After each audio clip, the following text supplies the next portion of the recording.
It's after 9 starting. Thank you so much and good morning. Thank you for joining us once again. This is family meeting. You all know what we do in our family meeting. We come together as a family to discuss issues about families, issues about our lives, issues about how to live in peace and harmony, because we know that the family is the smallest unit of the society. If the family is at peace, the society will be at peace. So we always ask this question: who raised our leaders? Why are they living their lives like that? Could it just be that their family was not together? Could it be that they were not well raised, were not well brought up, and that is why we are experiencing all this? Who raised Putin? How can somebody be so heartless and callous and do all that he is doing? But we want to raise awesome children. We want to be at peace, and we also want to live in peace. We want to enjoy bliss in our family so that the society can experience us. And we always say that we are raising a family, a village, a group of people that are driven with the same beliefs and the same values, seeing humanity as important, a group of people that live in love. And so I want to say good morning once again, and thank you for joining. There is no family meeting without you. And so we are not taking this for granted. We are super excited to be here today. And I also want to appreciate those of us that have been so vulnerable with us, sharing your story, asking us questions, sending messages to us to discuss your challenges. I tell you, that is not a weakness, it's a sign of strength. And it is because you desire the best. And that is why you're doing it. So I don't want you to be discouraged. If you're here and you have not reached out to us, kindly do so we can help you with the things that you are dealing with. Because this is why we are here every last Saturday of the month. We are a non-governmental organization under the Praiseful Way International. Maybe if you see when I send mails to you, or you see the sex education and family life, this is an NGO it's a franchise under Praiseful Way International. And we have not, it's been an awesome one. This is free program that we give every last Saturday of the month, and we bring in practitioners, we bring in professionals to speak. This is part of our intervention. This is part of our intervention to the society. And we also have other interventions. We have the Empower a Child, where we go out to distribute books to primary school children to help them guide against sexual abuse. And this book, we desire that people will sponsor it. We also have the Ready for Life program. There's no way parents can be hearing all these beautiful things every last Saturday. We send mails to you, we carry ourselves along.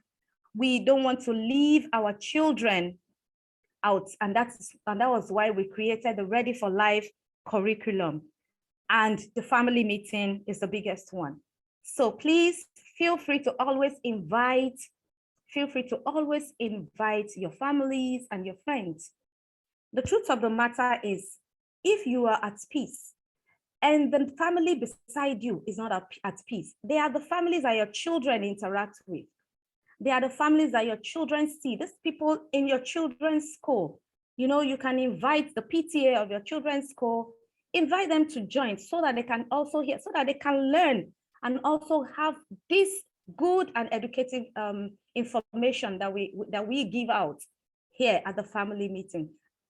In so doing, we are able to transform and change the society at large. The ripple effect goes bigger than you can imagine. And this is why we have been consistent and we are so committed to this. Today we are hosting Team Elesin. We are in the season of love. Oh my God, just look at them. Aren't they beautiful? Good morning, Sir and Ma. Good morning.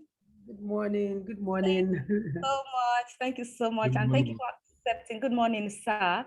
Thank you for accepting to do this for us. Thank you for accepting to share your wealth of knowledge. Thank you for accepting to share your vulnerability with us.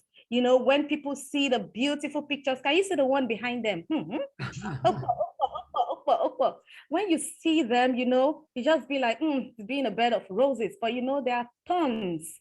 There are tons. When you hold the rose, when you cut the rose like this, you see tons on the stalk. A lot of things that go on in marriage. So they are going to give us, they are going to help us to understand how they have been living their life in bliss, how they had gone through the things they had gone through, and how they had been able to hold on together. They have beauty. Their profile while we start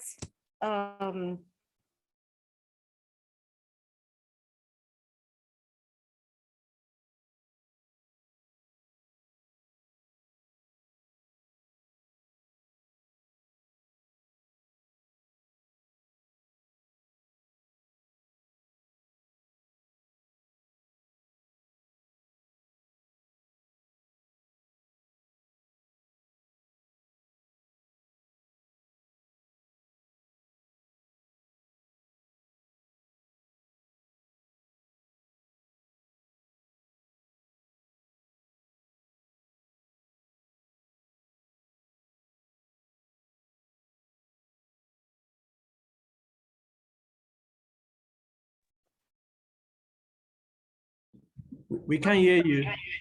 so sorry, that was my internet. I was logged out. So sorry about that. Okay, so Bridget and Tunde Elesin, also known as Elesin, are known for their passion for the family as they live the message of unity and teamwork as a couple. They have been married for over 18 years, and the passion for doing marriage God's way has seen them organizing a yearly couples program that has brought healing and restoration to families, to lives and families. Tunde and Bridget are trained John Maxwell team coaches. They are trainers, teachers, and speakers. They are certified relationship and marriage masters mentors, affiliates and board members of the Institute of Marriage and Family Affairs, TIMFA, USA. They are the publishers of the Complete Family magazine and permanent guests on the Complete Family podcast. They are family life counselors in their local churches, Daystar Christian Center in Lagos, Nigeria, where they both reside. They are blessed with 3 prophetic children, whoa, and are spiritual parents and mentors to many. Wow, I love that. 3 prophetic children, awesome. And did you notice something? It's not a situation where Madam Bridget is doing the training and Uncle T is just there, not attending training. The profile reads, they are both trained John Maxwell coaches. They are trainers. They are trained. They are undergoing the training together. It is not a situation where a program will be called out for families and it is only the women that will be seen, or it is only the man that will come. You see, these are the things we're going to discuss this morning. These are part of the things we're going to discuss this morning, because these are the amazing things that we see about these people, and we carefully select. I'm sure you know that we carefully select our guests. We don't want somebody that will tell you, do as I say, not do as I do. They are going to give us that teaching of do as I do, because they are living that life and they are becoming together as a team, they are becoming something.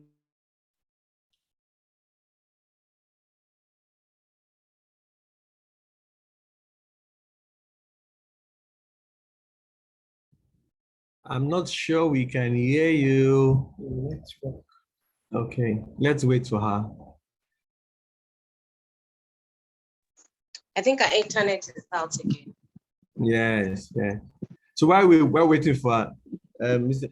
Elesin, welcome. Welcome, Mr. Elesin. Welcome. Okay, so how did we meet? You want to talk about it? Can you tell us the chimpanzee story? My wife, we have a chimpanzee story in our small life. So go ahead. What can you talk about the chimpanzee story? How did we meet? Okay.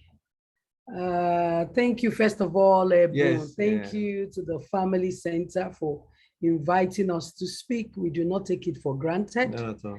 Good morning to everyone. And if you get to watch this after we've had this session, wherever you're watching from, good morning, good afternoon, good evening. Thank you for joining us today. Thank you so much. Okay. Tunde and I met over 20 years now, actually 22, I think. We met 1998-1999. There's what we call in Nigeria the National Youth Service Corps, where people, how do you call it now? You have to serve your nation after going for your tertiary education. You have to serve the nation for 1 year. So we were both posted to Gombe State in the north. Interestingly, Tunde was born and brought up in Sokoto, but being that his name is Elesin, they thought he was, he's a southerner, so they took him to the north still. Yeah. And I was coming from the southern parts and I was taken to the north. So we met because we served in the same establishment. I was in the Gombe State Development Board while he was in Ministry of Works. We were in the same compound. So he would come around and things like that. And then we were in the same Corpus Club. We were in the environmental club together. So the environmental club had to go for like a get together when we were about to pass out of the NYSC. Yeah. So, and we chose Yankari Game Reserve. Bauchi was very close to Gombe. So we went there. I woke up early, made food, and after all of that, we got to Yankari Game Reserve, and then they took things from the car, took those things into the place where we were supposed to have the get together. And while the other coppers went down with their things to the spot, I came back to get the cooler of food, and that was where trouble started. This chimpanzee from nowhere came to get the cooler from my hand, and we started dragging the cooler because I'm like, I can't wake up. You will not believe it.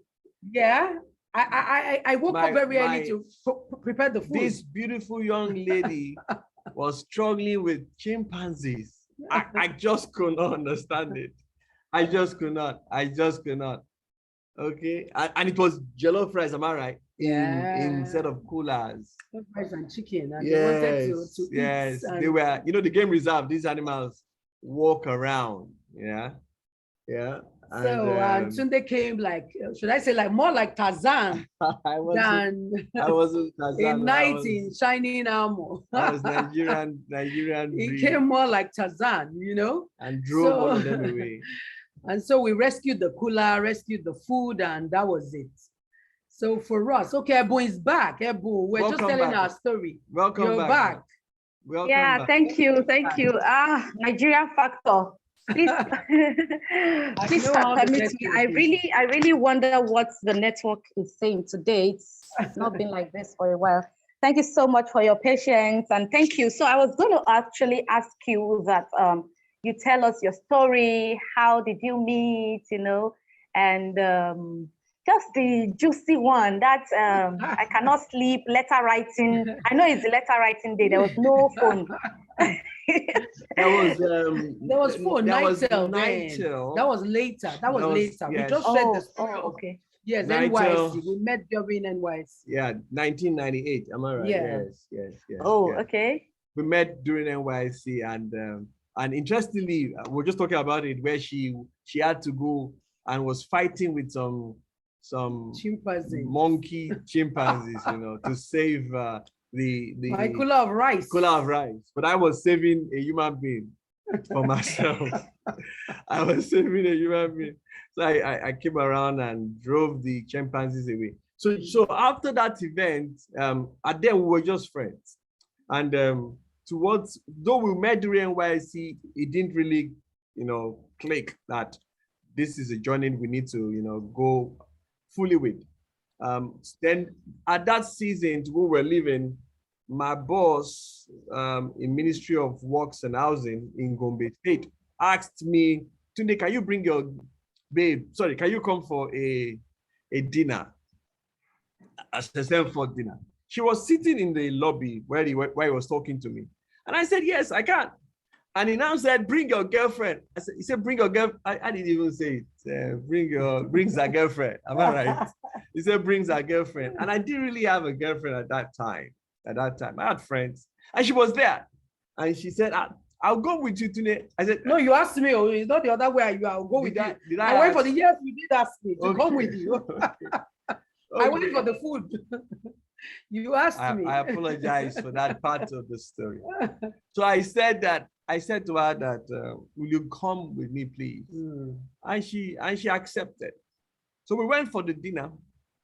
And if you know a typical Hausa man's house, it's quiet. The ladies are kept apart. This is a staunch malam, and I respect him a lot. I can't even remember his name, but the event of that day marked my life forever. So after I finished eating, he made rice and stew. Am I right? Yeah. There was pepper soup first. Yeah. After we finished eating, you won't believe it. We thanked him, and then suddenly my wife packed the plates to go and wash. I was blown away, guys. I was blown away. It just clicked in my mind that this is wife material, 9 yards. I'll be 12 yards. This is don't miss this opportunity. I before then I just saw her as a friend, but that day, because again, this is a copper. Please, forgive me. I grew up in the North Sokoto, a bit conservative in my perspectives. Quite quiet. So seeing her all around town. I mean, I know how we knew each other, but that day marked something in my mind. Come on. This was it. And we left camp. Am I right? Yeah, Yep. Yeah. We left camp. And then afterwards, I went back to Sokoto. She went back to Benin. And we kept in touch. But that event did not leave me. That event didn't leave me. So I then left Sokoto because my parents left Sokoto and went back. My dad retired just shortly. And I just felt that wasn't space for me. So I left to Akure back to Lagos, my sister. And I just said to her that I need to come see you. Guys, I didn't have a job then and all that. I took a one-way ticket to Benin. Not by air or by bus. It was one way. I couldn't afford the bus return fare. I couldn't afford it. And I say with all humility, I could not afford it. And I took that one-way bus. I didn't have where I was going to stay. I told her, I'm coming to see you. I'm coming to see you. I needed to go see her folks. They had to meet me. Am I right? And she asked me thank God, and there's a guy, love TJ, God bless you. He asked me, and I don't know what came upon me, what boldness came upon me, but I just knew at that time I was so sure in my heart that this was the wife material. This was the person that was going to make it for us. And then she came to Lagos. I used to live in Aja in a very little space with my, God bless him, Wale, my best man. Very little space. My wife used to stay in Benin. When she came and I was taking her to see my place, I will never forget it again, on Falomo Bridge. I prayed the prayer, Lord, if she sees my place, may she not turn back. May she not turn back. So what did you see me? Because I didn't look like it material. I didn't look like it physically. I didn't look like it in every way. Wow. Every way. That was broke. But interestingly, why did you stick with? It was for me. It was more of a conviction. Like I had my journey while I was in NYSC. I've been like a Christian, those Christians that will keep giving their life, taking it back, and going back until I just decided, you know what, this is it for me. And during that time was when I met Tunde. And yes, I had a lot of drama all around me, but I took some time praying, and I had prayer partners as well. Before then, I tell this story most times. I was reading this book by Paul Yonggi-Chu, God bless his soul, late Paul Yonggi-Chu, and I was reading this book called The Fourth Dimension. And in the book, talks about a woman that wanted to get married and needed to write some attributes of the kind of man she wanted. I knew from a very young age, I had a sense of purpose from a very young age. I think I got baptized at age 10 or so. So I knew from a very young age that I was going to be in the ministry somehow, because I had people that I saw as role model. Then growing up, I used to read books, Catherine Coleman and co. So I was spiritual, but along the line, I derailed and I went my way and stuff like that. But then I still had that sense of purpose in me, knowing that if I will get married, it will be somebody that loved God and was ready to do ministry, with me. So I can sing, but I have not developed that part of me. So it was like, okay, maybe I'll be singing, the man is preaching, or I am preaching, the man is singing, and things like that. So it was just there somehow, and I kept it locked down, despite the fact that my journey was not so straightforward in terms of my spiritual work, okay? But that picture was there. So when I prayed again to say, God, it's now time, I'll finish with service, I'm working, and Tunde was around me. I had some other guys, so many people. The first day he came, I think we had another couple coming that was also coming to ask me out. They met. They met. My rivals right there. They met in my house that day, and it's normal for me. I have guys always around me, because but it's okay. It's a calling. It's a calling, Because me and God was majority. I was in so small minority at that point in time, but the mind of Christ was in my head, and that was majority for me. So along the line, it was more of prayer and like, okay, this guy is sure of what he wants, because like I tell people, Tunde did not come with, enticing words and raps. But you made me go to the beach. Yes, that was for my own. Please, I've been reading Miss Zambun and Elesin. You can't deny me of my kind of go to the beach and kneel down with a ring. No, I didn't want you to deny me of my kind of proposal. She made me go to the beach. No. That was that. I don't know whether it's a Leko beach or somewhere, but the truth was, he gave Mama B, I can imagine, you said Mills and Boone, that story, those I already had the picture of the kind they of were the ones that formed our love story that time. The kind of love. This guy is coming here with proposals, in man of God. Oh, this is where I'm going to. These are the things I'm going to be doing. These are, where do you see yourself? I'm like, God, today, please. I see myself in this because I was already working and doing some things and I could relate to what he was saying. But I'm like, this was not what I had in mind for myself. Reading pesetas, Miss Zambun, Harlequin novels. They did it in a romantic way. Please, guy, get on your romantic side and do it right. Say, well, oh, what do you? I said, you will go to the beach. You will ask me before God and nature. If I will marry you. Before God and nature. Before God and nature, you know? Okay. And that was it, okay? And I, Tunde Elesin, did that. Oh, you did that. There was no camera and Tunde is very private. So there was nothing like camera, let's take a picture. But I had the proposal of my dream. He had the proposal of his dream. So we were able to combine both and we were happy. And so it was yes, before God and nature. So it was it was a good one, and Wow. we were able to, yeah, we were able to start the journey, and the journey was not so straightforward. No, it wasn't. It wasn't so straightforward. It wasn't. By the time we accepted, we had some challenges. So what happened? So I am from Sokoto. Sorry, I'm from Ekiti State. Yeah. I am the fourth of 5 children. My wife is the first of 8 children. She's from Benin. Grew up in Benin, a proper Benin babe. I used to ask her, how does this pidgin English form in your head? I used to ask her. I said, I don't get it, Lord have mercy. I don't get it. So I grew up in a very conservative space. My dad used to be in the UK, then moved to northern Nigeria. They employed him from the UK. We still shout at him, why did he bring us back here? We were born, we were born in Sokoto, most of us. Yeah. But guess what? 3 of you.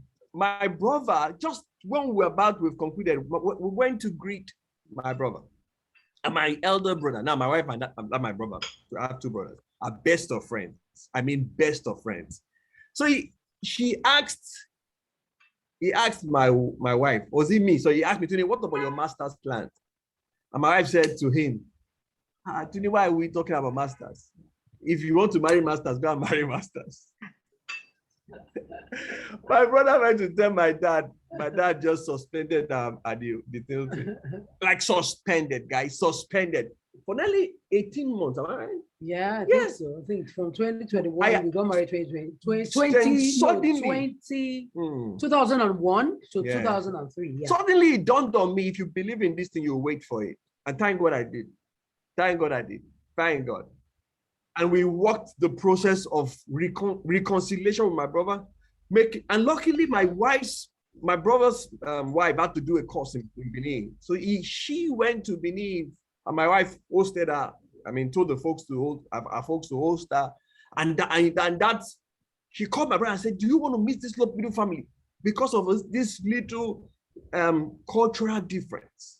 Because this is a big cultural difference. Interestingly, my wife's mom had a bad experience with one of our cousins that died for married. My elder sister died for marrying a Yoruba man that was abusive. Yeah. My wife's father, you got to think about. He said, I didn't know from Benway that they share their women. Because I grew up in Sokoto. So he said, they'll be sharing you around. It was like, he felt that was all kinds of bias. Yeah. But guys, you know what happened? Sincerely till now, I cannot explain what gave me that courage to walk the process, to walk with my wife, to walk with her, saying that we believe in this. Let us prove ourselves responsible.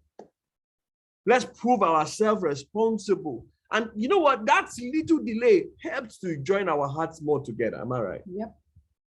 Help us in that journey. Because we had to be convinced that we were meant for each other. Yeah. So, and the journey has started and we are still on it. Interesting. It's almost 19 years now. Yeah. Interesting. Wow. That's so beautiful. Oh, the Bills and Bone drama. Okay, so I'm going to ask this question. So you were saying that before the marriage happened, you had challenges and all. What kept you going? Why? So you're saying you're close to God. I know in those days, we talk about God as if God is very close to us like this, that time. If you use that word for the children of this generation now, they will tell you we are also praying, we can't hear. But I'm sure there's something. Is it that men are not plenty around? Oh, you said you had a lot of guys around you. But what's that thing that kept you? What was that thing that kept you? What kept you, madam? Okay. First of all, for me was the conviction that one is the one. And for me, it wasn't about money. It wasn't about in quote, class. We had similar values, first of all. Love for God, love for others. So it was easy. The issue I had with the brother was not because I was a bad person, but because I had my own way of communication. So I was seen as being rude the way I bounced into the conversation, you know, to say, okay, he should go and marry his masters. I don't remember the exact word I said, but it was like, oh, if you want to go and do masters, so why are you coming to ask me? As in, it's time wasting, okay? It's like time wasting. So you had not said that to me, that you were going to do masters. So it was obvious that I was not being carried along. And then it was family. So in my head, being that he was fourth born, I didn't want a yes sir man. I didn't want somebody that would be a daddy's boy or a brother's boy, or you understand, because I am first of 8 children. So I was coming as a leader. So I wanted somebody that could lead, not somebody that everything they say, he will follow. So I already sensed that as a red flag. But what kept me was my conviction that, yeah, he was the one. And then 2, Bridget, quit your attitude. It's not about you. So I had to come down to a level where his other elder brother introduced us to someone that till today I call my kinsman redeemer, because that guy, his wife was from Edo, and you he know, was Yoruba guy. he's Yoruba and the wife was from Edo. So same. we went to see him and it was like, whoa, we got talking, and I said, oh, Bridget, with the way you're talking, you're somebody that knows what you want and you're full of yourself and everything, but you might come on strong to others. So if I was not married and I meet you, I will marry you. But the truth is, you're coming to a culture where respect is a big deal with them, and respect in words, in the way you behave. So you might have to help yourself by, you know, reorientating yourself about these people and come down to the level where they see you the way you are. Yes, you are honest, you speak your mind, but you need to understand that with the Yorubas, respect is key, and how you relate with them is key. And so I said, fine, I don't have a problem with respect. I'm a Benin girl. My mom is Shakirido, and we have respect in our home. My father's name actually means respect. So it's not a problem for me. Let's do what we have to do. And we went to my brother-in-law, and I knelt down to say, you know what? Whatever I said, I'm sorry. And I'm sorry because I didn't see it that way, because what was going through my mind when I was hearing that conversation was truly different from what was going through his mind. I just felt, hey, God, I can't marry a yes sir person. I can't marry somebody that cannot lead his home, that the family will be the one, you know, leading. We can see Tunde's sister here. Sister Lois is in the building. You know, so at the end of the day, I had to make that clear. And since then, we myself and my brother-in-law, like I tell people, I'm now a diplomat. I'm not very I mind what I say. So most times when I'm in conversations, I say, if I tell people he's my best friend amongst it will be trouble, because I have other best friends among them. But truly, we have a connection that I think what we went through built us up, and he's one of the kindest, generous, and most loving elder brother anybody will wish for. So right now, most times we talk, even when Tunde does not know what is happening, we talk and we gel so well, and I can go to him for anything, and he's so supportive. So, but that was our story as at then, and he was doing it because he wanted to protect his brother, knowing that Tunde is a quiet person. Let him not go and marry a tigress or a lioness that will eat up his brother, and then somebody that will come and cause chaos. So he was doing it to protect his brother. So now that I know better, and before then, because we settled it, I knew that he was protecting him. And by the time he told Daddy, then Daddy too was like, you know what? I don't want anybody that will come between my children. I don't want anybody that will be, you know, divide my family. We are a close-knit family, and we want it to remain so. Whether you are a wife, you are a husband, you're coming from anywhere, please join to build this family. And that has been the Elesin's strongest value, making sure that we're a team and making sure that everybody is carried along. So that's that. Thank you so much, Mama B. So I hear you saying that your values kept you, right? Yeah. Both of you have the love for God, and you're convinced that this is him, this is the woman, right? But beyond that, what also kept you was the fact that you're able to understand the differences. Yeah. This story you just told now, I have seen instances where things like this at broken homes, very sensitive, where that you are the first of 8 children. Yeah. 8 children, you are the first. So you're coming as a leader. Yeah. You have been groomed to be in charge. Yeah. You are not a conformist. And so there is that audacity and audacious way of talking and all, which in the Yoruba culture is seen as disrespect. And a lot of wives have been labeled, a lot of wives have been seen in that light without understanding where they are coming from, you know? So this is what I am getting from here, that see, and when you were made to understand that, see, where in our own culture, it is not like that. You also decide to make it work, understanding that, okay, so you two, you have to pipe low. You have to calm down. And this is what intentionality is. And I hope everyone listening, you're not just listening to this story, you're listening to the in-between words that are not verbatively. Yeah, you want to say something, sir? Yes. So yeah, one other thing that helped us, I'll just, in looking back now, was that my wife and I then had developed friendship. You don't really find a friend, you make friendship. Yeah, true. So don't belittle the experience. For your home to work, you must create positive, trustworthy experiences. So we used to call each other those days with Nitel every Tuesday. It was Wednesday, and we would run. I would go. People wonder what's wrong with me. I will go and I will at a particular time because you borrow the phone to call.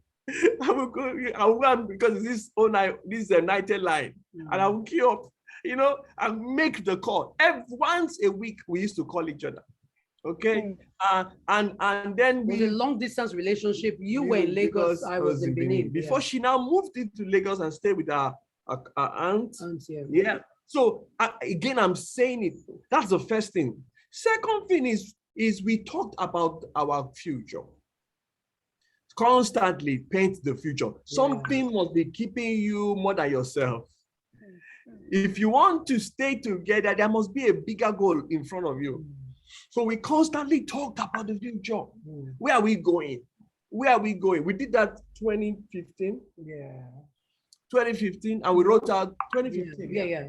We wrote out 10-year plan for my wife and I, 2025. We wrote out 10 things. Okay, we were on our wedding anniversary somewhere outside Lagos, and we just said, wow, where will we be 2025? X, Y, Z. Where will we be in our children, in our career, in our work with God, in our finances? Where will we be? Very clearly. So don't just, so we spoke about it. So in those days, I will not forget it. We talked about how we help people. We've learned to dream. So looking back now, those were stronger reasons. Oh, I know about our future. She knows about my future. This storm, is it what? Waiting out on. Yes. Is it gonna? Can we weather the storm because of the future that we have both talked about? Building. Yes. Thank you so much for adding that. Friendship is also key. Friendship is key. So we have married people here. And so there is a tendency that some people are going through stress right now. So from the point I was trying to explain the other time, how are you seeing your wife, your spouse, your husband, your wife? Are you seeing your wife as a troublemaker? Can you just sit down and talk about it? Why are you like this? I want us to be... Like I mentioned in the clubhouse on Wednesday, we had a meeting in the clubhouse on Wednesday, and I told them that, see, nobody wants a broken relationship. Nobody wants a broken marriage.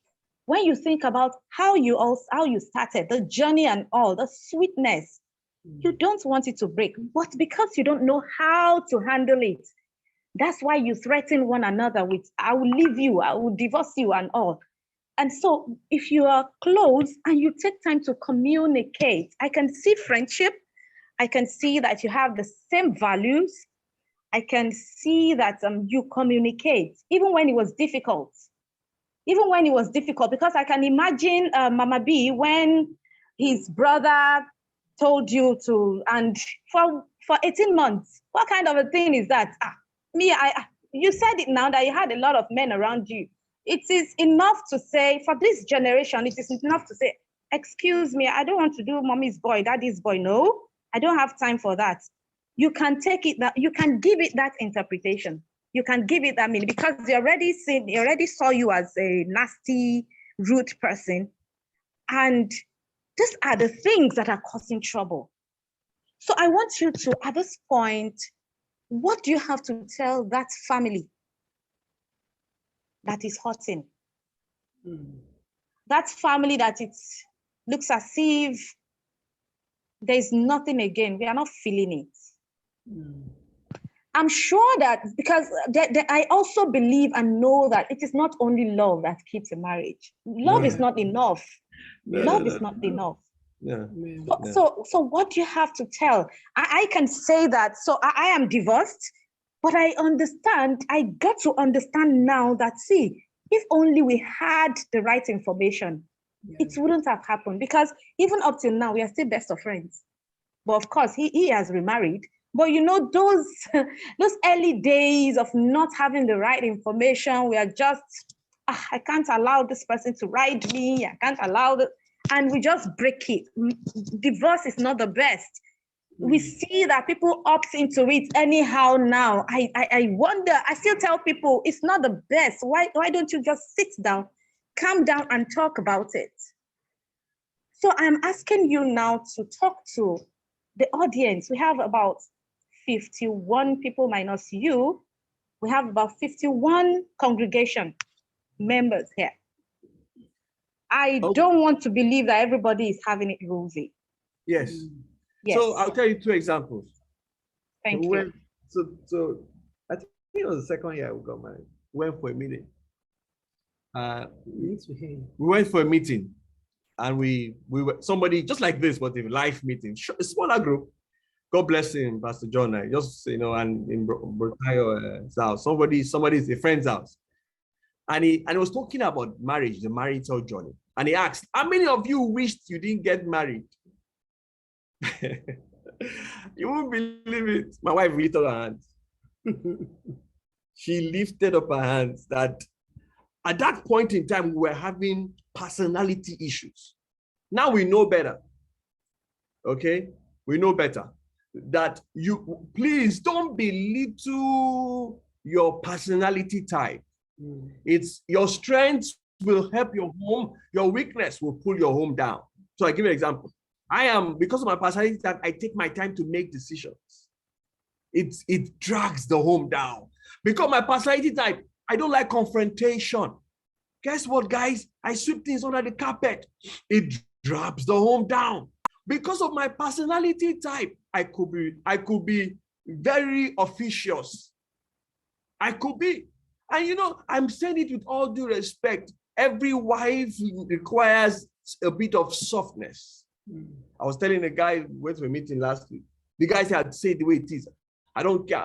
I don't care if I say, you will be creating World War V in your home every time if you don't learn to be emotionally sensitive. Emotional intelligence is critical. So that day when my wife lifted up her hand, okay, I give another example, and then she will tell you what we did to resolve it. I went for a training in Daystar. So we go to Daystar. It was a Daystar Leadership Academy, yes, the executive one. And God bless her, Pastor Nika was talking about the home, because the home is important for every executive. We have executives in this place. I want to beg you, please fight for your home. I don't know who I'm talking to here, but I want to beg you. There's a lie out there that you should be successful without your home. It's a lie. and I'm looking for, I have told myself, my home will work as an executive. So I'm an executive somewhere. My home will work as an executive, okay? So she said, one of the things you do is to be intentional. Go home and ask your wife, tell you who you are, get feedback. So I got home that day, madam, and I asked my wife, babe, how are you doing? Who is Tunde to you? Do you know what she told me? Oh, God. She said, Tunde, you're a familiar stranger. So then I knew immediately there was a problem. So what did we do? We had to talk about the issues. So neglect. You work 23 hours in 24 hours. Okay, you don't carry your family along. You don't even talk. You don't listen to her. You don't pay attention. You take decisions and after just tell her I've done it. I mean, so she had to read out all my sins. I had to read out my sins, and I said, okay, babe, can I be forgiven? It's not. I didn't do it intentionally. Okay, and guess what? All my wife was looking for was attention, and I didn't get it. I hope somebody's listening to me today. Please, attention is as simple as sending a text. I'm thinking of you, babe. As simple as that. And guess what, guys? I now do it intentionally. I say it with due respect. I think every time, how do I, keep this marriage? And one way I do it is very simple. By not giving my love language. My love language is respect, physical touch, and my wife added food to it. By giving my wife's love language. My wife's love language is act of service and quality time. Quality time first. So I drive my wife around during the weekends as much as I can. I mean, I'm not lying. I physically drive her around. There was one day where I tell this story. We were in Ikeja. Somebody said he can't hear. Please work on your audio, Mr. Francis. Please, can you hear us? Yeah, we can hear you, Mr. Francis. Okay. That can be. We can hear. Yeah. So maybe go off and come back in again. So I went this story, and then my wife would put, we went somewhere in Ikeja, and she said, today I drove her to Ikeja, and she said, today I need to get somewhere. I said, where? Do you know where she asked me to go? Sorry, for those that know Lagos, she asked me to go to BGC. I nearly died. VGC from Ikeja. This was Saturday afternoon. I don't know if somebody has a picture of what my wife did to me that day. No problem. As obedient servant, I drove to VGC. So again, guess what? She just wanted me to be by her side. Quality time. Quality time. Consciously, don't feed your love language. You must be intentional. Okay? Intentional. We have so many examples. Our kids are in school, boarding house. I told my wife, don't cook once a week. Yeah. When we go to a restaurant she has not been to, I've not been to. It's not the money, very short restaurant. Guys, my wife, we found one place. I've not recovered till tomorrow.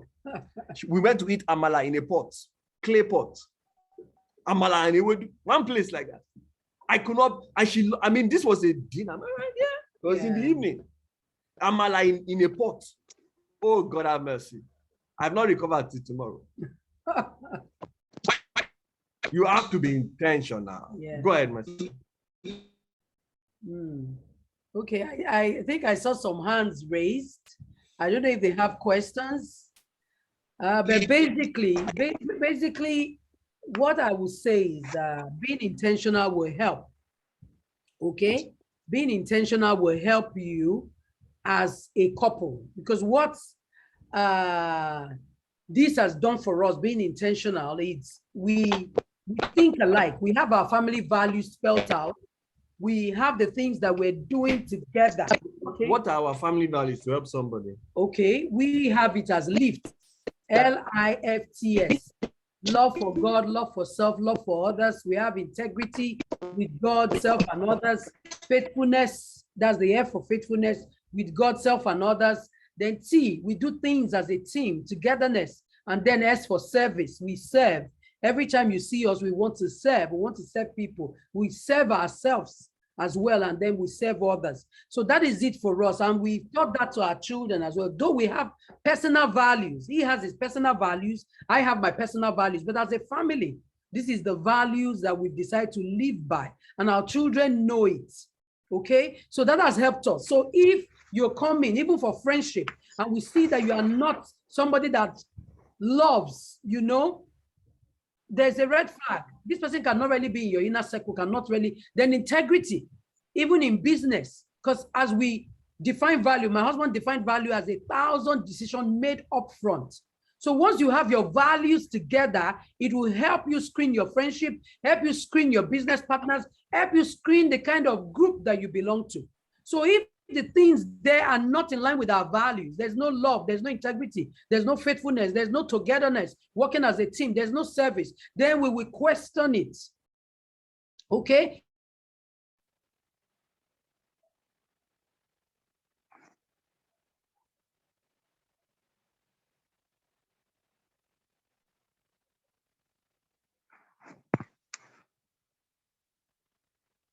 Okay.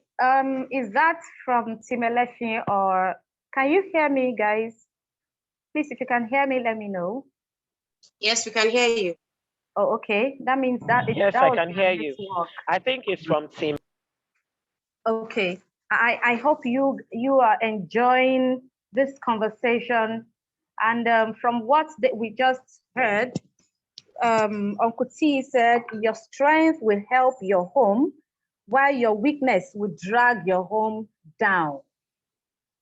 Your weakness will drag your home down. And he said something about his personality, saying that because of his kind of personality, he can be officious, he can be strict, he can be into himself and all. And you know, those are the things that are causing issues. So the other party wants attention. You are just inside you are just in your own world. But you see, that's where intentionality comes in. And when he discovered that, you can see being intentional has given them this result. There are a lot of things happening around, but we need to be intentional. Why are we in this relationship? What is it that we really want? How do we want our children to grow? You know, when you think about all the whys that brought you together, these are the things that will take you. And we always also say that your personality is not you. Your upbringing, the experiences that you had, they are the ones that formed this person that you are. Do you want to go out of that person to enjoy your life, to ensure that you have peace of mind? So you need to start thinking about all those things. Then he also talked about what's that? It's that you have to be so yeah, he mentioned something about the fact that when he was in his own world, he wasn't intentional. He was not even sure. He did not even know that he was doing that. So your spouse that is doing that thing that you think he's doing intentionally, do you want to call your spouse to say, hey guy, hey babe, this is what you're doing. I don't think I like it. Do you think it will help us? You know, call their attention to it. Because somebody was wicked when you were growing up, because that your uncle was wicked to your auntie, does not mean your own spouse is wicked. What are your beliefs? What do you believe? Because what you look for, you will find. What you look for, you will always find. And so if you can make up your mind to change your perspective, change your perception, check your belief system. You're coming from a family where they are not friends, they keep malice a lot. Do you want to run your own family like that? You don't want to run your family like that. And so you want to sit down to really audit your life. Say that, okay, if men go to the office and they come late, they have branched into it. They went to see a girlfriend. You know all those beliefs that Africa Magic Yoruba helped you to gather. You know, all those beliefs, you need to sit down and audit them. We need to sit down and audit our beliefs, because those beliefs are the ones that are causing us. PF will say they are the conviction that you have made to be real to yourself.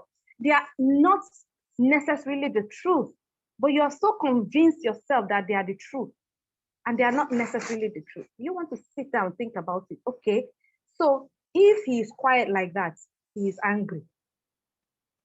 because he's not talking, something is going on. Maybe he's seeing somebody. Maybe he does, maybe this, maybe that. You know, all those beliefs are the ones that are causing trouble. If you can change the perspective to say that, and I don't really know why he's doing that, I think I should ask. Don't assume.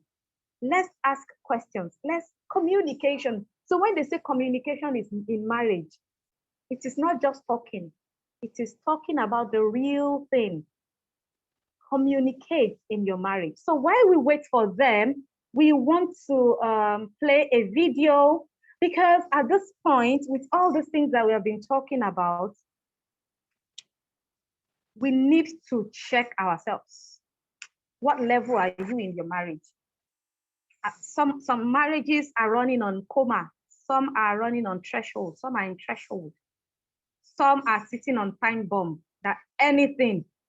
And do you know, I find it very easy to share my story because I want people to learn from my story. I'm telling you, my marriage would have broken if we had the right information.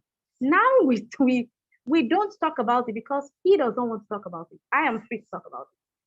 I am free to say, you know, we are not supposed to. But you know, some of the things he does now, we just be like, you see, if only you were patient enough. If only I was patient enough. And that patience is what I am telling to you.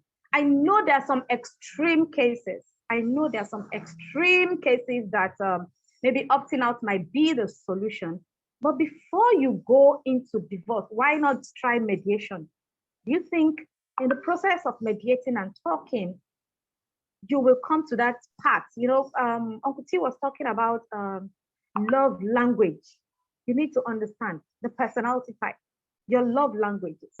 What is your wife's love language? What does she like? Mama B likes attention. She likes to be served.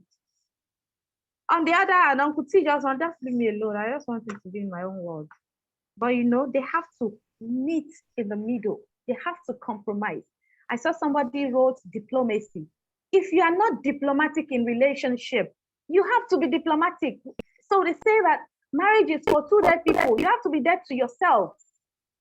You have to be dead to yourself. Everything is not, you have to bend. You have to change some beliefs. You have to talk to yourself. Diplomacy is part of it. The times when you don't want to talk, the times when you are angry, and you just say, oh, my dear, and you know that thing you said that time, oh, do me go over, you see.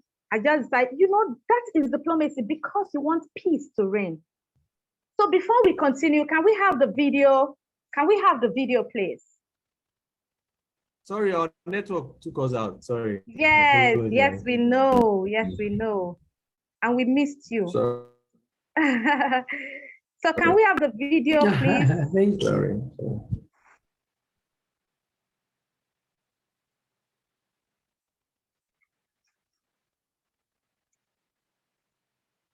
Okay, so they're saying they're not ready. Mama B, you were saying something, and I was going to ask that. I can imagine how tough it was that day that you raised up your hand in church. I can imagine how tough it was for you to do that in church. People don't Yes. do that. I can imagine how tough it must have been at that point. So can we hear you? You were saying something before the network cut you off. So please, if you have questions, I was talking about the deal drop your breaker. First of all, that's that's what happened that I raised up my hand was in a meeting, a meeting in someone's house where some couples, I think the guy had, whether his birthday or something, but he had an event and we all went there. Then one of the pastors in Daystar, it was Pastor John Afolabi, was the one talking and asked that question. And for us then, one of the initial challenges we had was understanding our personalities. That used to bring a lot of trouble. And like I said, being the first, I was used to being the authority figure in the house because my younger ones looked up to me. I had two brothers after me, a sister, another, like that. So for me, coming with him, and it was tough, just trying to do marriage with both personalities. I confront, like, okay, I'm very confrontational. What is this? And my husband is quiet. And like he said, he takes his time to make decisions and go. So it was a struggle for me because in my head, I can make these decisions even without you. But that will not be marriage. It will be married and living single. If he makes the decisions without me, we'll be married and living single. So we had to marry our personality. We had to get to that point where we were, you know, truly a team. And it was not easy, because if you know me, like I always tell people, I said, when you see what is working now, is my flesh, is my blood, is my sweat, is my life in this marriage. So people will not say, oh, I didn't do. No, I had to, I don't know how to say it. I had to become who I, not deceive myself, but I had to tone down to say, you know what? He's the head. He's the man. You're supposed to submit. Until date, I tell my husband, when he gets into a mood, I'll say, praise God for yourself. And thank God you married a woman with the mind of Christ.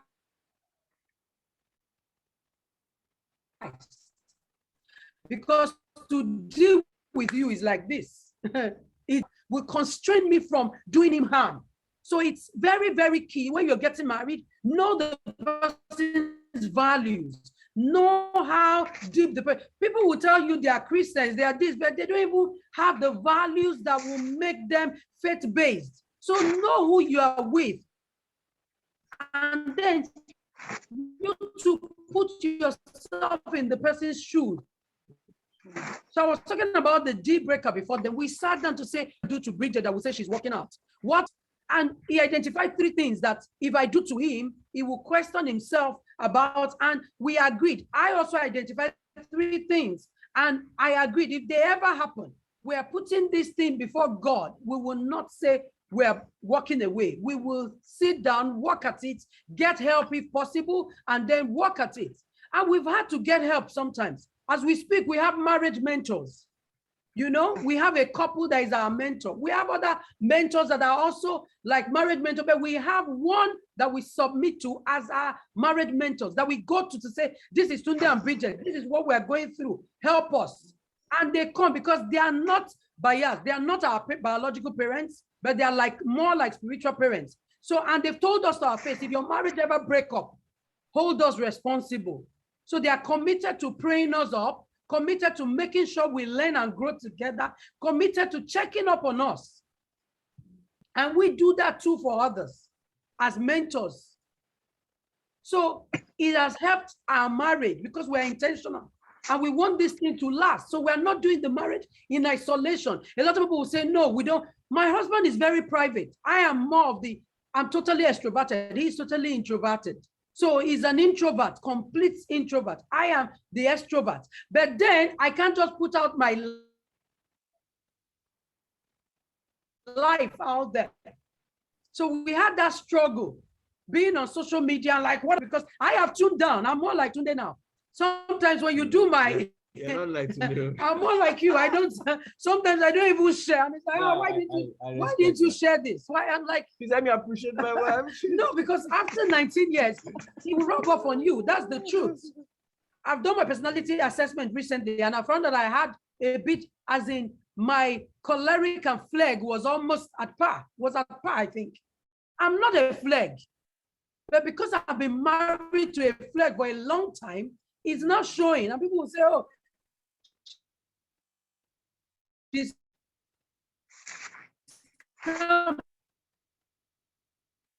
she's quiet.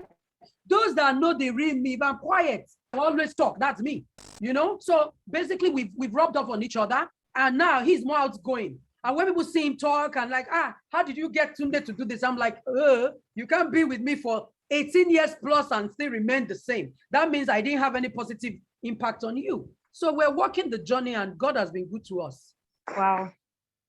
Thank you so much. I love that part of you have coach, you have your own marriage coach. And on that note, we want to have the video. Yeah, let's have the video, please. Do you know that there's a chance that your partner is unhappy because of something you did long ago? Research has shown that 53% of divorce are caused by... We can't see the video, please. What makes them dangerous is the ability to hide. But the good news is that they can be exposed with marriage and checkups. Can you see the video? Is it from my side? Assessment that show No, we can't see it too. marriage. You can't see the video. We can't see the video. Thank you. You'll discover discover and know how to address the issues that can deprive you of marital bliss. Don't wait until divorce comes knocking on the door. Hurry now to www.familycenter.org.ng/assessment to take your assessment for FEMA. It is scientific, yet indigenous. Hence, we understand your reality. So, hurry up and have your relationship checked. We can't see the video, we're just hearing the audio. Can't see the video.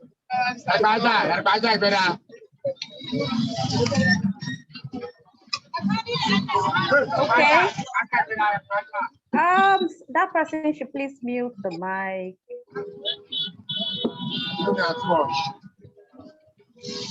Mr. Eddie Young, can you please mute your mic? Admin, please mute. Everybody, Admin, please mute your mute Mr. Eddie Young.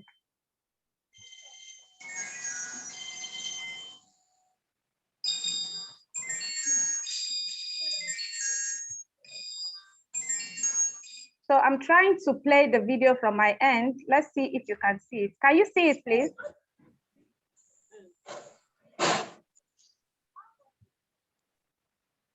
Can you see the video? Yes. Yes. Can Okay, see it now. thank Yes. you. Thank you. Okay. Yes, we can.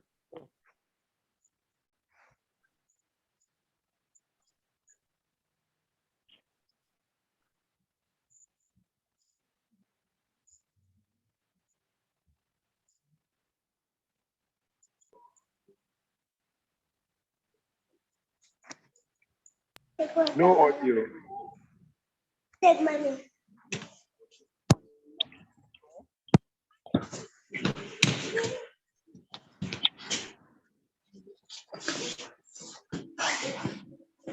Mom, ada goodbye money.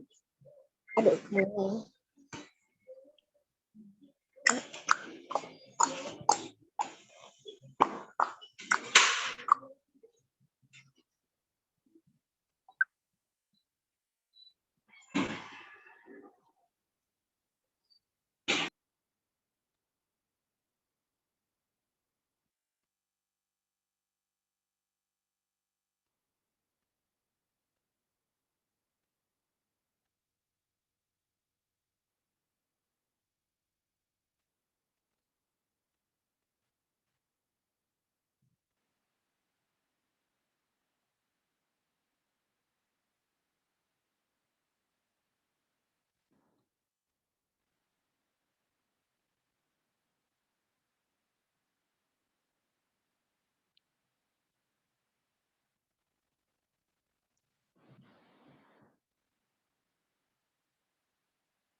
Thank you so much. Okay, so did you see the video?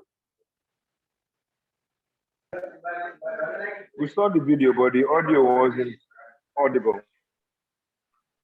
Oh, wow. Okay, so that was a video advertising when Mama B talked about marital checkup, how that they have marriage coaches. You can imagine as sweet, as interesting, as blissful as their marriage is, they have somebody. And so when we started and I mentioned that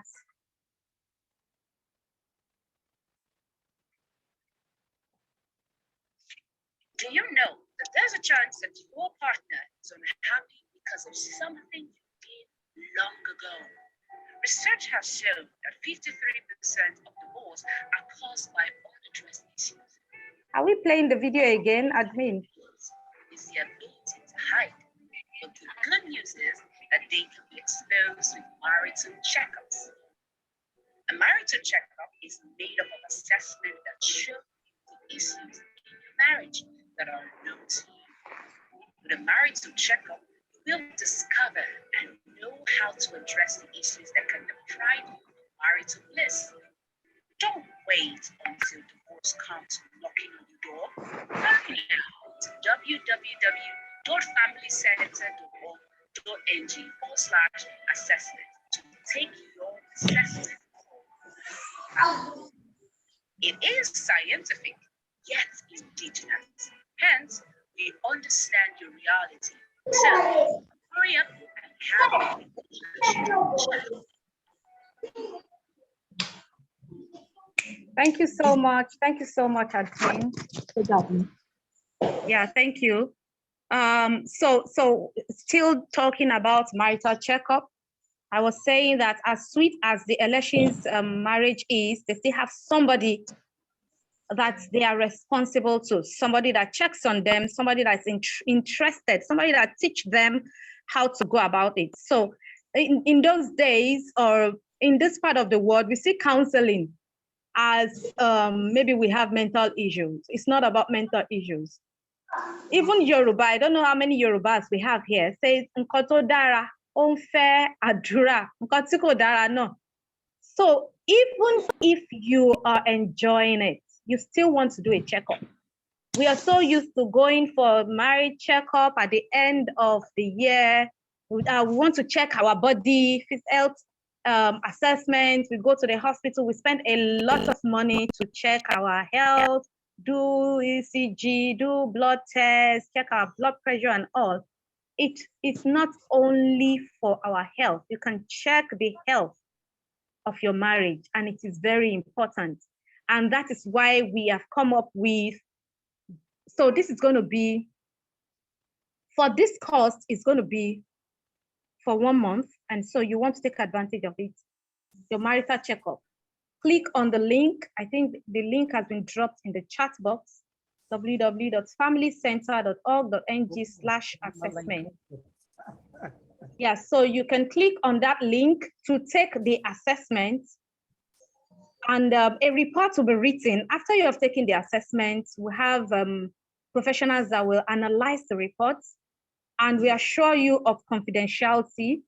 We analyze the reports, and we analyze the assessment, give you a result, a report, a written report. And if you now want to sit, if you sit, it's a result that you report you can read and understand yourself. But if you now think you want to really understand it, then you can reach out to us. We can have a session, a debriefing session. Please, let's take it. It's very important. The rate at which homes are breaking, by the time you look at it, at the end of the day, it does not worth it. It's just the truth. It does not worth it. If you can make it work, I have just told you, we would have made our own work, but of course, we found ourselves where we would not really like it. So I'm okay, very okay, healed. We now talk, but let me also bring the God factor in. Maybe that is what God wants at that time. So we go back to the Elesins. Let's do the sweet, sweet one. I want to hear the sweet, sweet one. Okay, so Mama B, as you grow, there are some boundaries. You made mention of it in your last statement. How that looking at you, you're choleric, you are adding a little of phlegmatic to it because of your partner. He's rubbing off on you. That's the meaning, right? Mm-hmm. There are some boundaries you had when you were, before you got married. There are some boundaries you had when you were 5 years in marriage, 10 years in marriage.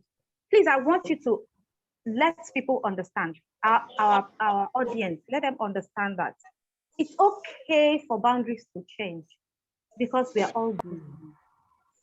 Do you understand what I'm saying? Yeah. You are not size 12 that you were when you first married. The kind of food you will eat then is not the one you're eating now. A lot of things change. So this is part of the challenges marriages have. You want it to be like it was in day one. Now you have children to think about. There are some women that they just want to put pressure, unnecessary pressure on the husband. This man is now thinking of school fees. This man is now thinking of how to buy this, how to buy that. But we don't want to understand. I want us to be real. I wrote it when we were doing the broadcast that we're going to be real. And we have just like how many minutes to go? And before then, let's be real. I want you to talk to us, to say that, see, there are times that we will set boundaries. Say, we used to watch movie together. Now let's go and watch movie. I think I have something to do. And you respect it. When you were talking, Mama B, you mentioned singleness. When you're comfortable, you know yourself, you enjoy your singleness. You won't be too demanding. You just accept that, okay, this person is busy. So I want you to talk to that. Thank you.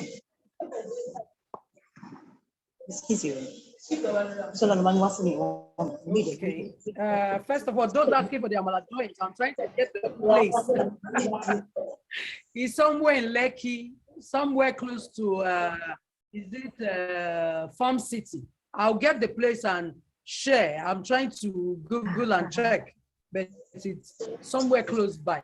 But talking about boundaries and how people grow and things that they like, first of all, we are big on doing things together, but at the same time, we have our own individual things that we do, okay?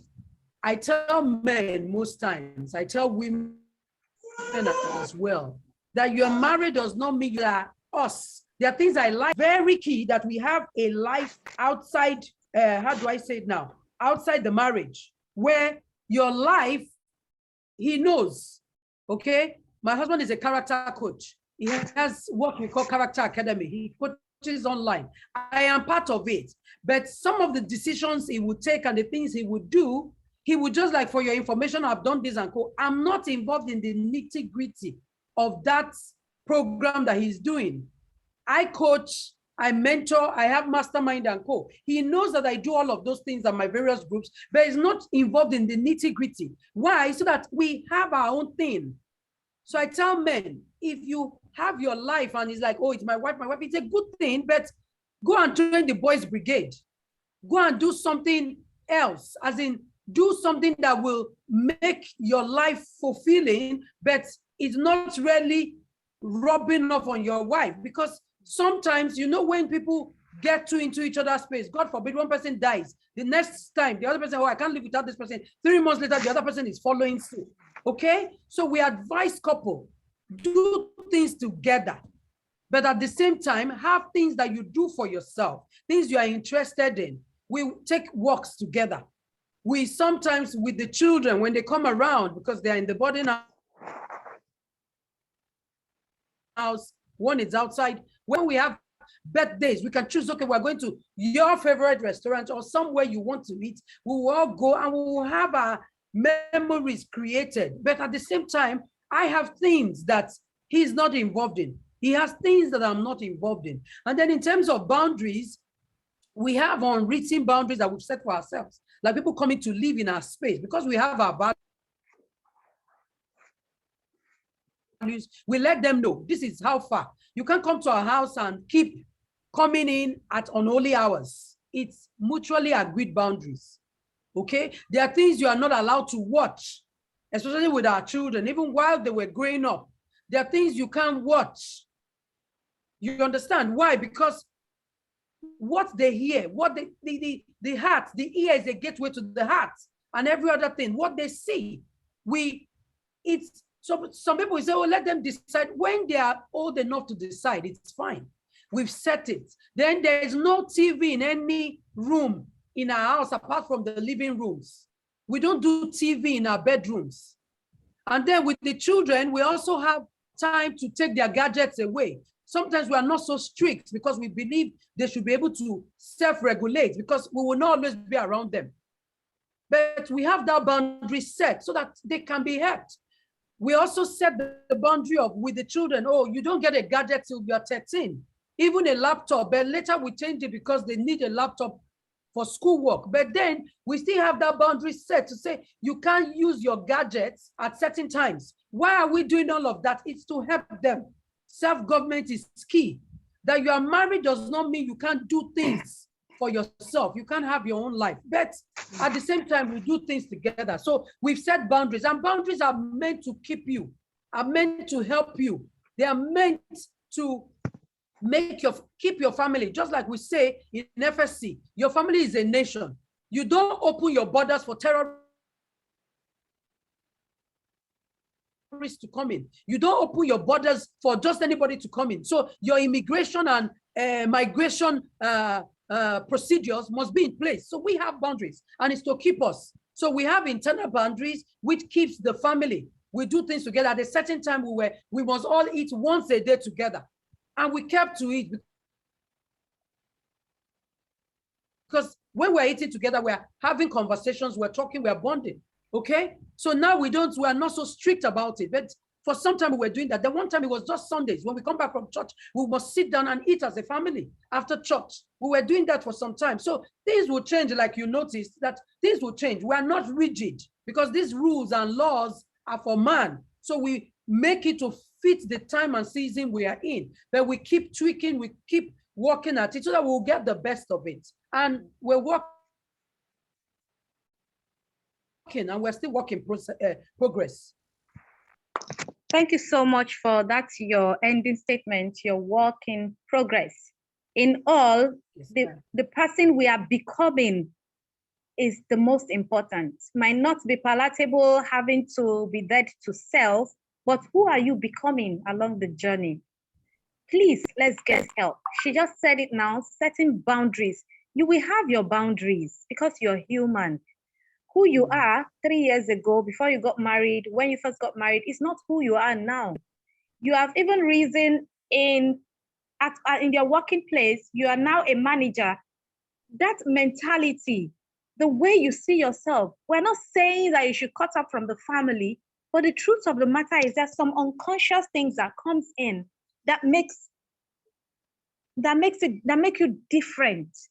You need to think, you need to do a lot of things, let's pay attention. And it all boils down back to being intentional in everything that we do. Let's learn to be intentional. Let's make up our mind to make our marriages work. It's very important.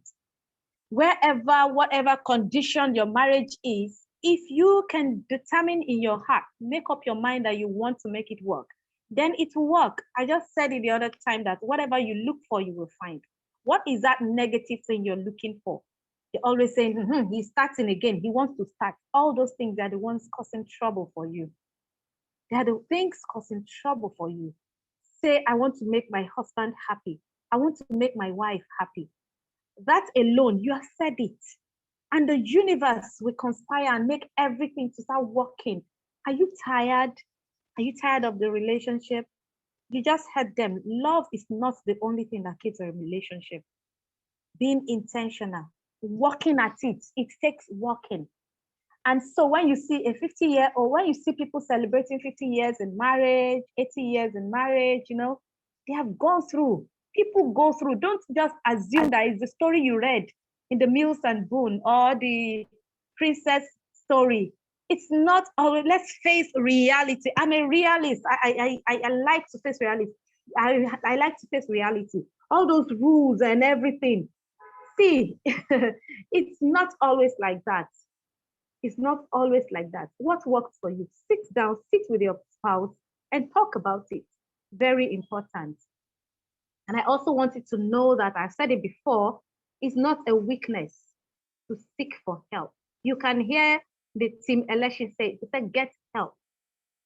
As rosy as their marriage is, they still have people they answer to. They still have people they report to. Yes, that's the word. Just ensure that you are reporting to the right people. Ensure that you are reporting not the people that will feed your ego, not the people that will tell you what you want to hear. The people that will tell you what it is supposed to be. The people that have the experience and they can tell you. Not the people that it's time and chance that happened to them. They can't even explain it. Our experiences are tools in our hands. So I also say that you don't have to experience it. You can stand on other people's shoulders to learn. You can learn from other people's mistakes. You don't have to have that mistake. You don't have to make the mistake. So thank you so much. It's been interesting in here. And you said something about marriage is teamwork. While we round up this session, the month of February, I want you to talk about the team, working as a team, and how people can do it.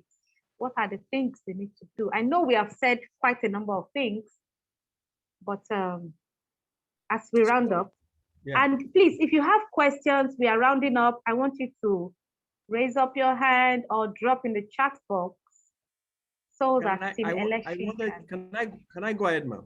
Yes, sir, you can go ahead. Okay. Yes. So before I talk about team, I want to just talk about one more. Give two examples why you need a marriage mentor. Every home, we are people of faith. In the multiple of counsel, there is safety. There is safety. I never believed in marriage mentorship initially. Why do I need? I'm a man. Why do I need that? And let's walk the path until 8 years into our home, and our home ran into all kinds of storms, and went to see somebody, and he said, "Today, what is this?" Then prayerfully we found this couple that daddy looks like just like myself. And mommy looks exactly, she has twice my wife's energy.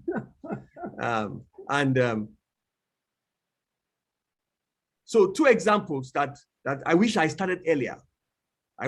So there was one day I went to greet them, and they are Igbos. Interestingly, they are two beautiful Igbo people. God bless them. So two examples. One, went to greet them, and we're just talking, and they asked us, what is that heated argument within you guys now? And I raised up my hand. I said, anytime I'm driving, my wife says, turn. I see she's driving with me. I said, babe, let me drive. Babe, let me drive. I offered to drive you. And so I kind of asked him that, sir, how do I solve this issue? He laughed in front of his wife. He laughed and laughed. He said, today, your auntie does it to me also. Then he made a comment that hasn't left me till today. He said, when it is not a moral issue, learn to compromise. When it's not a moral issue, shift. It's not a moral issue when she's trying to say, don't, please don't. Okay? That has helped me. Second thing he did, before I talk about the team, there was one day we were at our wedding anniversary, and he called.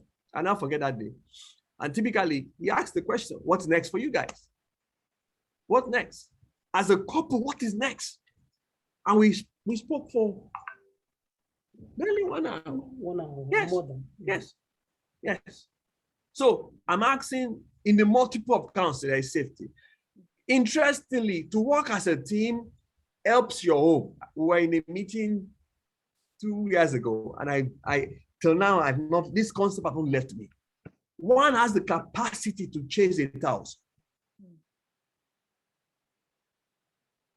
Two has the capacity to chase 10,000. Anytime you're not working with your partner, you are leaving 9,000 on the table. Anytime you're not working with your partner, is somebody listening to me? There is you see, the only sad thing, you don't know that there is so much strength when you work together. So work together. So I encourage couples, work together in business. I have business deals. I'm the one doing it. I copy my wife. It's intentional.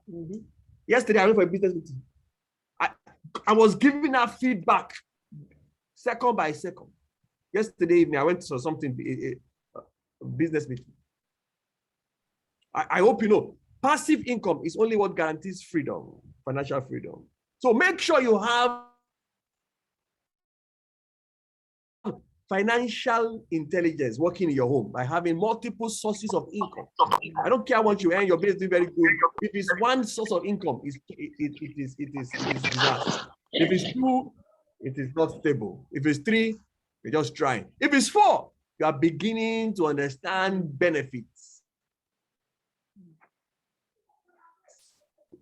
I read somewhere that Solomon, the great wisdom guy, had 12 governors. Each of his governors provided for his household per month. You have capacity for 12 businesses. We're not in 12, but we're not in one, my wife and I. We're not in 4, sir. We're not in 12. Okay, one of our businesses paid for a John Maxwell coach certification. One of it. So, and that wasn't cheap at all, at all. So I'm begging you, how do you work as a team? Starting point is the values. Next thing, set common goals. What is the goal? Listen, guys, the common goals will make sure that you have at least 1 or 2 trainings together as a couple, together.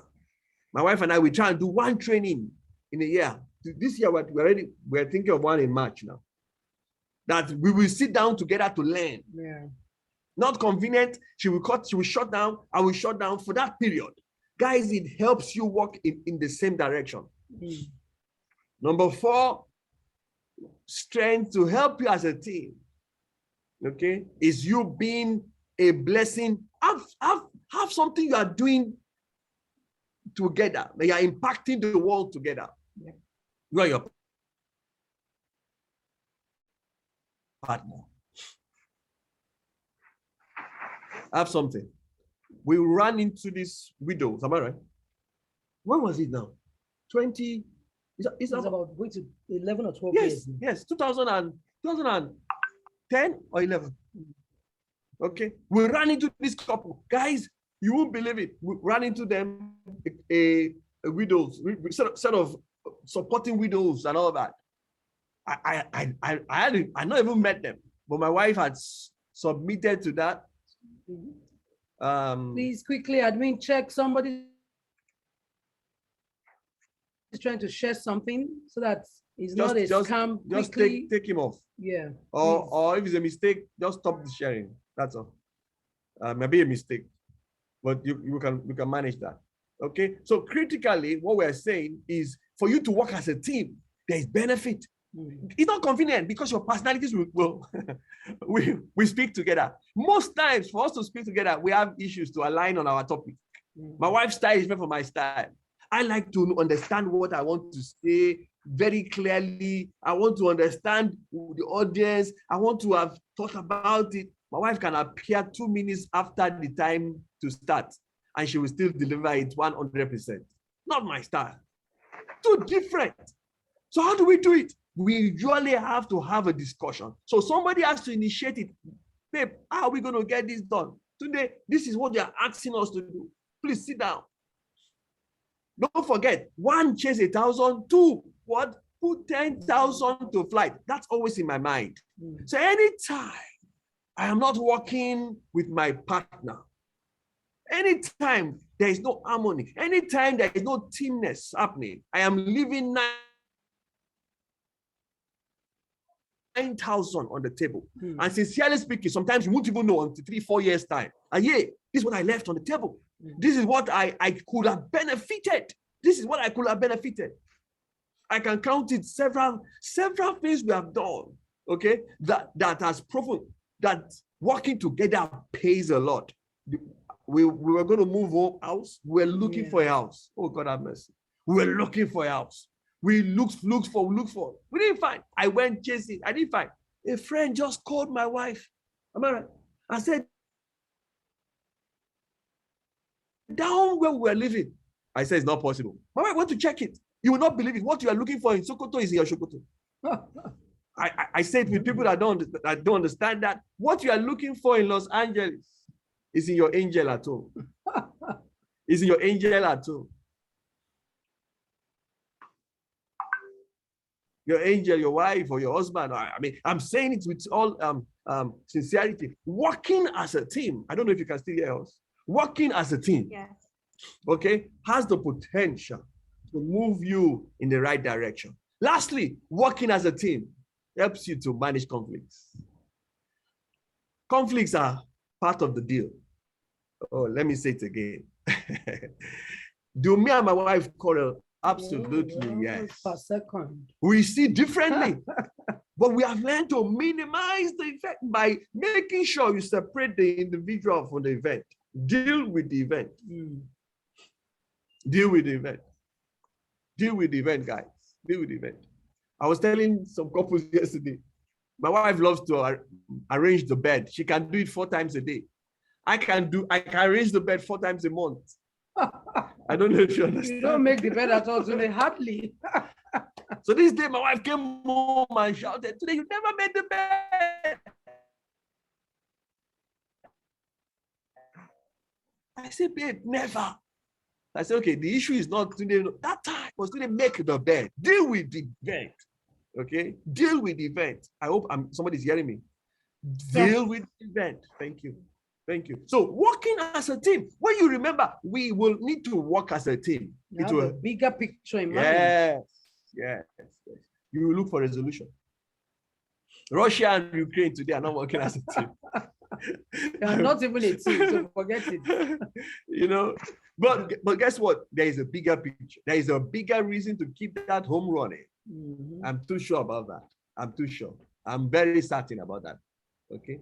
Your home cannot be the reason God made the home. No. It's to help other homes. It's to build godly offsprings. It's to encourage the other party that is about to start the journey to say, okay, this is what going into. Is to strengthen fellowship. Listen, it's to learn to stay with a partner and draw strength from that partner. Yep. I've got to know many times from work has beaten me up, and my wife has drawn strength from, giving you strength. Yes, giving me strength. Rubbing 2 days ago, sometimes I just wake up at night and somebody pouring oil on my head. And I will want to. I pray as led. She pour oil on my head. What happened? Amen. I'll be saying amen. Your head has to take prayer. Yes, my head is taking prayer. My head is taking prayer. So I'm saying it again. I will ask my wife to meet that wife. Lord, I need to pray for this babe, and I will speak my heart out. I want every guy to get home tonight. Just pray for your wife, if you can do that. Bless her, bless this woman that is carrying your dreams. Okay. Yep. I think you've said Thank it you all. so much. Do you want to add anything to it? No, I think he has said a lot. What I will add to it will be the thoughts you have towards your spouse. The thoughts when the people do things that they're not supposed to do. Sometimes people don't know what they're supposed to be because they've not grown to that part of what you know. So please let them grow. So because we are people of faith, we talk about prayers, and we found out, we've done the research, knowing that prayer works, knowing that when you invite the divine, it works. So one of the biggest deal is not to think bad thoughts, because everything you will act starts with your thought. As a man thinketh, so he is. So if I think bad thoughts towards my husband, it will happen. I have seen women that will be bitter with their husband, even men, and will say, oh, he's going for an interview. I wish he doesn't get the job. If he gets the job, he will misbehave. And then their thought becomes reality. That's witchcraft as far as I'm concerned, because it's being manipulated. And so your thoughts carry weight. So let's have right thinking. He's not acting well. Still think well. I tell women this. As a woman, you've been called helper. Go and look at the definition of a helper. What have you come to help? What have you come to help this man become? I've come to help my husband become better. He's also a helper in some way. He's supposed to love me and groom me to become the best. So when people are shouting about Bridget Elesin out there, there's somebody keeping her in the house and making sure she's safe to deliver as a coach. Okay? So your thoughts. Every time I think towards my husband, my thoughts are good thoughts. We're people of faith. So excuse me if I have to quote this scripture, Philippians 4:8. All things that are lovely and of good report, think on these things. So I think towards him, God promote him, God bless him, God, and my thoughts are like that. And so it helps me so that I'm not thinking something evil towards him, because when I think something evil, and because we are supposed to be one, it becomes his reality. Same thing, if he's bitter towards me, it will malfunction and it will affect our relationship. And my husband keeps saying this. We listened to a conference where there's this Dr. Sam Chand talked about not pulling the tug, the rope. You know, when you have tug of war, you are at this end, the other person is at this end. If you don't pull the rope, what happens? The other person will leave the rope, and that quarrel stops. No tension. So sometimes he will tell me, I'm not pulling the rope, and most times I'll tell you, I've left the rope for you since. You understand? We don't pull the rope so that we don't bring tension into our home. So you have to be intentional.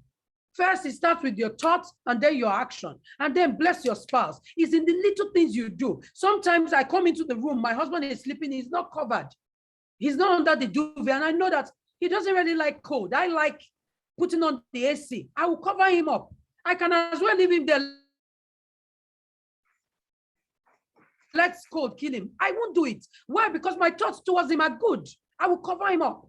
And same thing, if he sees something that I like and he feels, oh, this thing will be good for her, he's making tea for himself. Oh, do you want to drink this? Do you want this? And he will make for me. If I don't want something, okay, it's fine. But it's just that extra care, making sure that we care about each other and then checking up on each other. That helps. Because I always tell people, if you want to cash out as a man, if you don't check up on your wife,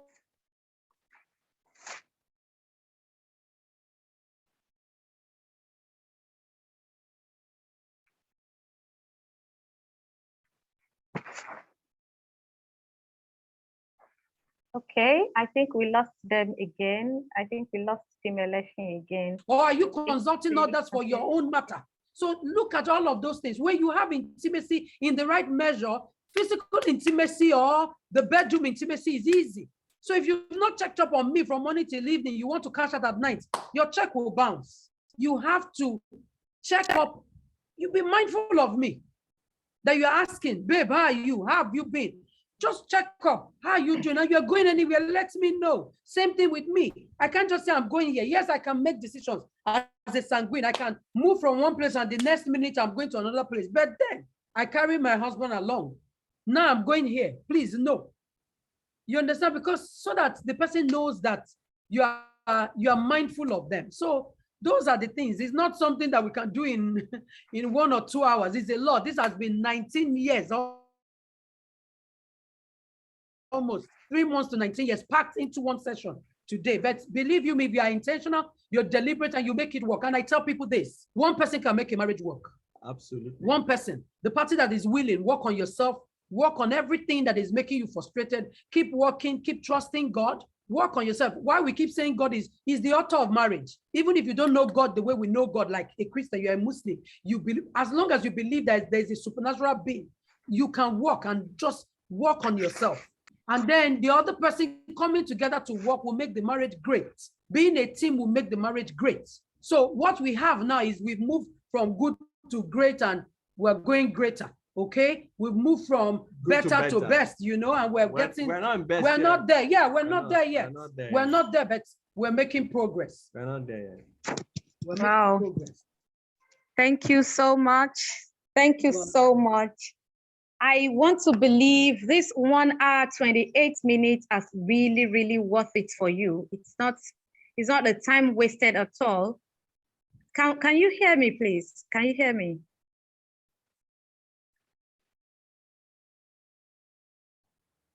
Please, I want to know if you can hear me. Okay, somebody is saying 1%. Yeah, I can hear you. Yeah, we can hear There's you. a question. We can hear you. There's a question. We can hear you. We can hear you.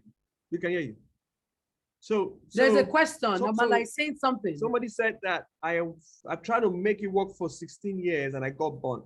Okay. So if you listen to my wife very well, work on yourself first, not on the other person. I don't know if you heard me. Work on yourself. Work on yourself. Be the better man. Be the better man. Give your best to the home. Listen, your marriage, your home is, your partner is the icing on the cake. You are really the cake. Let me say it better. When you see your two people coming into this relationship, is not going to work out if you are focusing on the other person, what the person hasn't done. No, you first focus on yourself, okay? And give yourself, make yourself the better person. Make sure you are a better person. Number two, we say it all the time, please, you need to bring the supernatural in, okay? Bring it in, okay? Now, I have said, somebody asked me, how long should you be patient for? I was in a discussion with one person. Okay, and I'm not belittling the journeys, please. We have several journeys, okay? But I remember, again, a story in the Bible that I read. Abraham, with his, before he had that first baby, was a journey. It was a journey. It was a journey of 25 years. Let me put it in perspective. Not 25 days. So I'm saying if you really work on yourself, okay, and guys, we have to learn to learn. We have to learn to relearn. Yeah. Relearning gives the foundation. But no. The most difficult one is to unlearn. Is to unlearn. That's the most difficult thing to do. So you will be learning, you can relearn, but if you don't get to the space of unlearning, it will be a challenging journey. Okay, so and again, I don't belittle what space you are in, please. I don't belittle it. We don't, my wife and I don't belittle the journeys, but sincerely speaking,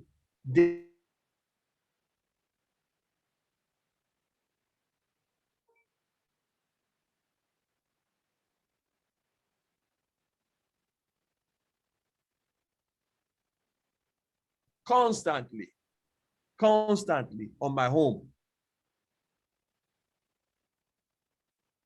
Constantly on my home. If I'm working, constantly on my home. Yeah. Okay. That will help it. Okay. So for I guess our network was misbehaving, but it's back now. I don't know if you can hear us. We can hear you. We can hear you. Thank you, ma'am. Thank you. We can hear you. Okay. Thank you. That statement, Okay, one Mama person B, can you want make to it say work. something?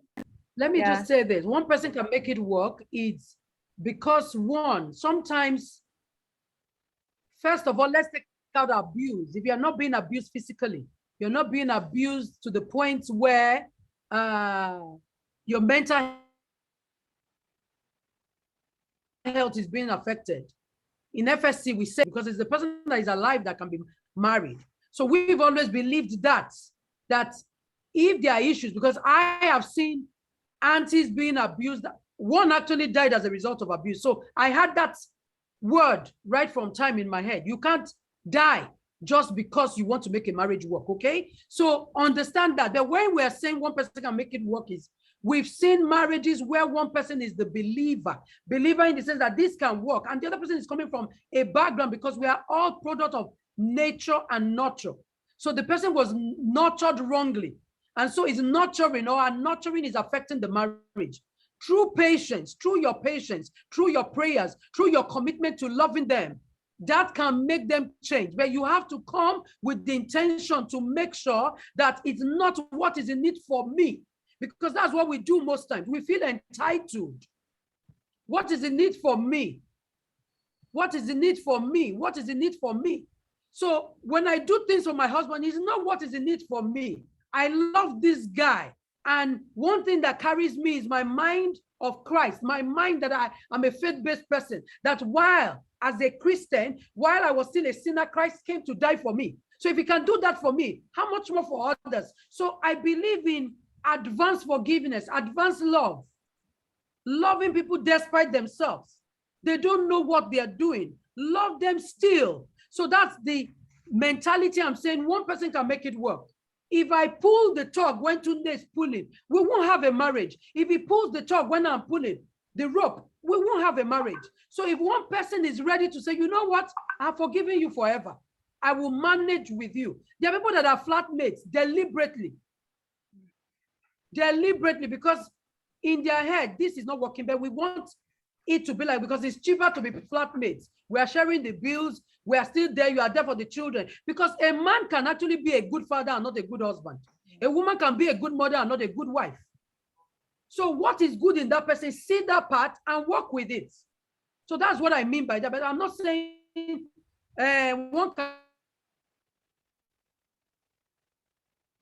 make it work and you go and die there if you are being abused, because we said one can make it work. We are not of that school. No, like my wife spoke about, we recommend and mental health abuse. We recommend getting counsel. Yes, professional help. Yes, and then step out a bit to be safe, because that's critical. Please. Thank you. Thank you so much. It's really been a beautiful one today. Thank you so much, Team Elesin. I'm sure you guys know that I did not overhype this meeting. We got so much value beyond what we can imagine. And we really appreciate it. Thank you so much. So with this, we come to the end of the February edition of the family meeting. That is a Valentine's special.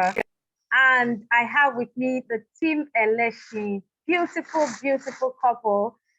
And I really appreciate your vulnerability. Thank you for sharing. Thank you for being so loving. Thank you for being role models. Thank you for being examples for people to follow. And one other thing, thank you for letting us know that it is good to seek help. It is good to seek help. Thank you for emphasizing on that. Thank you so much. And thank you so much, everyone, for staying tuned to this time. I really appreciate it. Thank you. We look forward to seeing you again next month, the last Saturday in the month of March. And before we go, please remember, they said get help. Let's get help. Very important. You don't want your marriage to add to the statistics of the divorce. Marriage can be sweet if you want to work, if you're going to be intentional, and make it work. Marriage can be very sweet. Thank you so much once again, Team Elesin. God bless you. Thank you so much, everyone. Now we take, please celebrate the Elesin in the chat box while we watch the video again. Please celebrate the Elesin, celebrate them.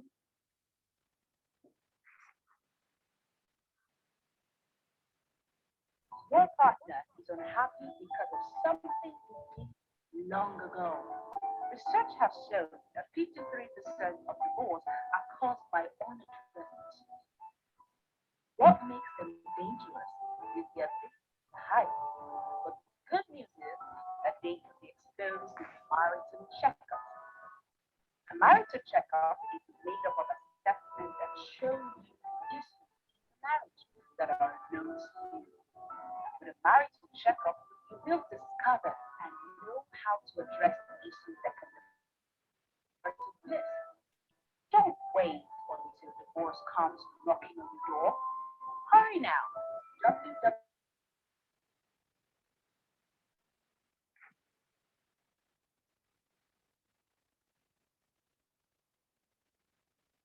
Okay. Can we drop the link? The link is www.familycenter. Please, I want you to embrace this. Thank you, Tolani. You can take the assessment by clicking on this link. And please, I sent a mail to everyone registered. Please check your email.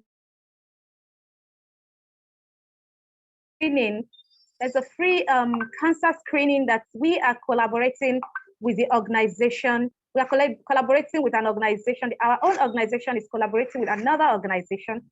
And so we send the details to you in the email. Click on the link to get the free slot for cervical test and breast examination for the female. Please, let's take advantage of that. And let's take advantage of this assessment.